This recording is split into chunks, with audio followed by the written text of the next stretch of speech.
के चंद्र को मस्तक पर धारण कर कर भगवान शंकर ने कह दिया कि सुनो चंद्रदेव, आज शुक्ल पक्ष की द्वितीया तिथि है, जिस दिन मैंने आपको अपने मस्तक पर धारण करा है। जो भी शुक्ल पक्ष की द्वितीया तिथि को चंद्र का दर्शन करेगा, उसकी जिंदगी में कभी रोग से वो ग्रसित नहीं होगा। हम पहले भी कथा में कहे, आज फिर कहते हैं, जिसकी लीवर, किडनी, जिसकी काया बेकार हो रही हो, चमड़ी सफेद पड़ रही हो, काले काले छट्टे पड़ रहे हो, सोराइसिस जैसी बीमारी हो गई हो, कैंसर जैसा रोग हो गया हो, बड़े से बड़ा रोग, अगर किडनी, लीवर कितना भी बेकार से बेकार हो गया, डैमेज से डैमेज हो गया, उसको शुक्ल पक्ष के द्वितीया चंद्रमा का दर्शन करना चाहिए। और शुक्ल पक्ष के द्वितीया चंद्रमा का दर्शन कर कर प्रदोष काल के समय पर, कौन सा काल? शाम के समय। प्रदोष काल मालूम है सबको? सूर्य जब डूबता है उसके 45 मिनट पहले से, सूर्य डूब जाए उसके 45 मिनट बाद।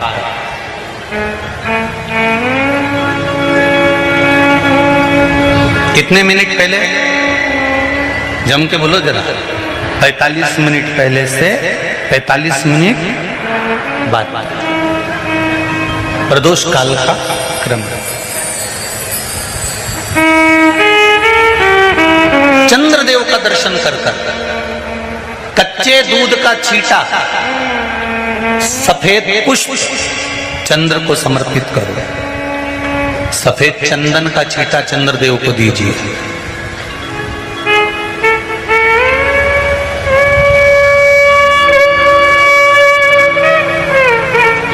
और चंद्रदेव को छींटा देने के बाद जो दूध है उसका छींटा अपने तन पर लीजिए।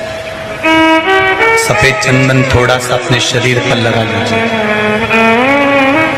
कितना भी विषम से विषम रोग हो, कितना भी किडनी, लीवर, चाहे कैंसर जैसा रोग हो, मेरा चंद्र शुक्ल पक्ष के द्वितीया के चंद्र में शंकर भगवान स्वयं विराजमान होकर अपने भक्त को रोग से मुक्त करते हैं। द्वितीया के चंद्र।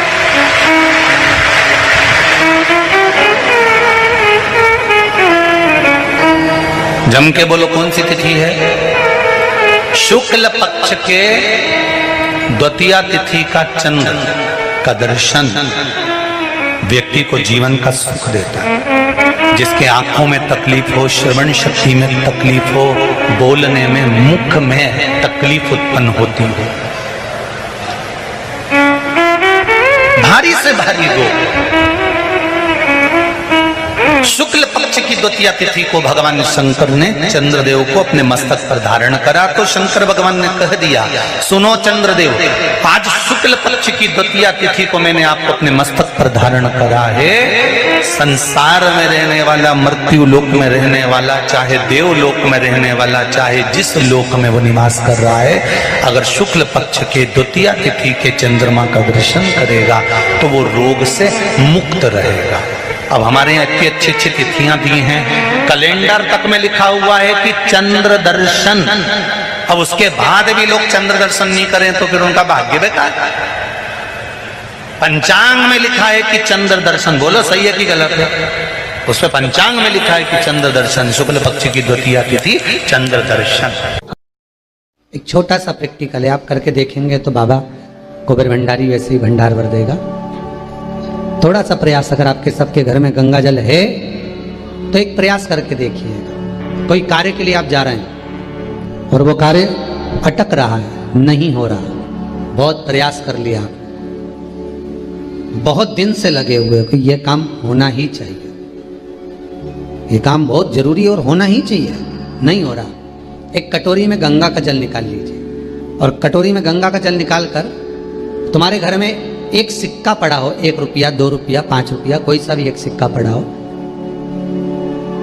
जो भी सिक्का पड़ा हो, कुंदकेश्वर महादेव का नाम लेकर, जहां परिंदा होता है, पानी का मटका होता है, पितरों का स्थान होता है, हंडा भरते हो, मटका भरते हो, उसके पास में उस कटोरी को रखकर 1 का सिक्का, 2 का सिक्का, 5 का सिक्का, 10 का सिक्का, जो तुम्हारे पास सिक्का पड़ा हो, जो भी तुम्हारे पास पड़ा हो, वो सिक्के को हथेली में लेकर कुंदकेश्वर महादेव का नाम लेकर उस कटोरी में डाल दीजिए और उस जल को नैनों से लगाकर आप काम के लिए निकल जाइए। वो काम आपका सफल होकर ही रहेगा, छूट नहीं सकता।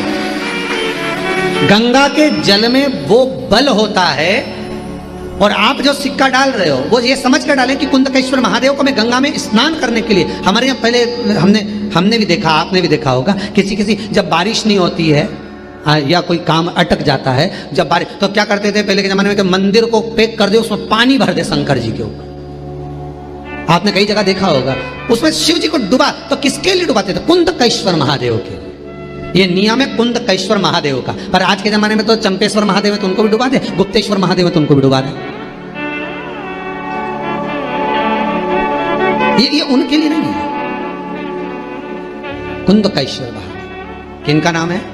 जम के बोलिए, कुंदकेश्वर महादेव। ये कुंदकेश्वर महादेव उस कटोरी में, उस बाटकी में सिक्के को डाल, और फिर जब आपका काम हो जाए, आप जिससे मिलने गए हो, जिससे काम की बात करने गए और काम हो गया, तो वो जल ले जाकर सिक्के के साथ, सिक्का तो डालो मंदिर में, कहीं दान पेटी आदि में, और वो जल भगवान कुंदकेश्वर के नाम से शिव जी को समर्पित कर दो। बाबा से विनती करो, बहुत बहुत साधुवाद है बाबा, आपने मेरी लाज रख ली, तेरी कृपा बनी रहे, बस ये सुख मिलता। कनेर के पुष्प की माला, काय के पुष्प की?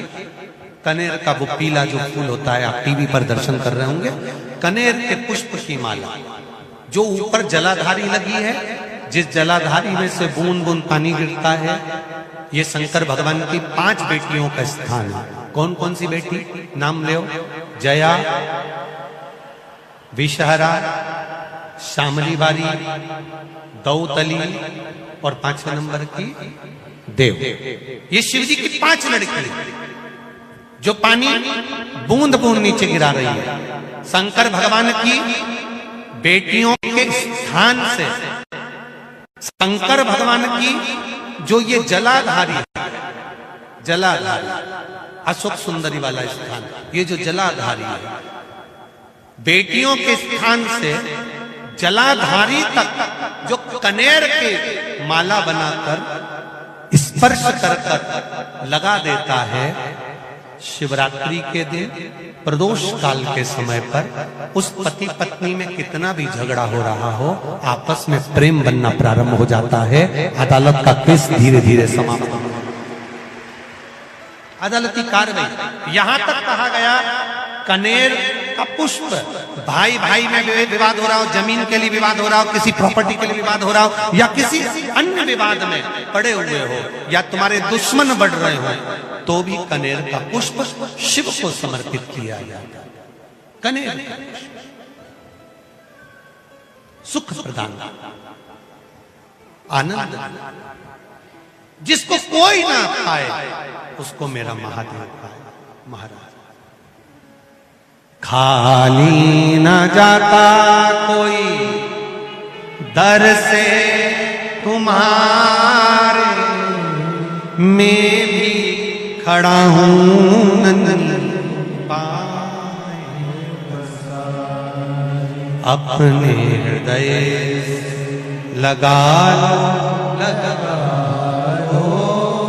गिरा जा रहा उठा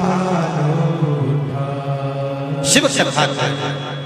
कल कोई माता जी ने पत्र लिखा था, उसमें लिखा था गुरुजी हमारे पत्र नहीं पढ़ते। पत्र बहुत सारे रहते हैं, हम प्रयास करेंगे कल की कथा में आपके पत्रों को भी लिया जाए। नए पत्र आएंगे, उसके साथ आपके पत्र भी कल की कथा में हम लेंगे, प्रयास करेंगे। भगवान शिव की कथा करें। दूसरे नंबर का पुष्प, पहला कौन सा है? बोलते जाओ, पारिजात। दूसरा कनेर का पुष्प, सुख प्रदान करना, आनंद, शिव की प्रियता में भी प्रिय।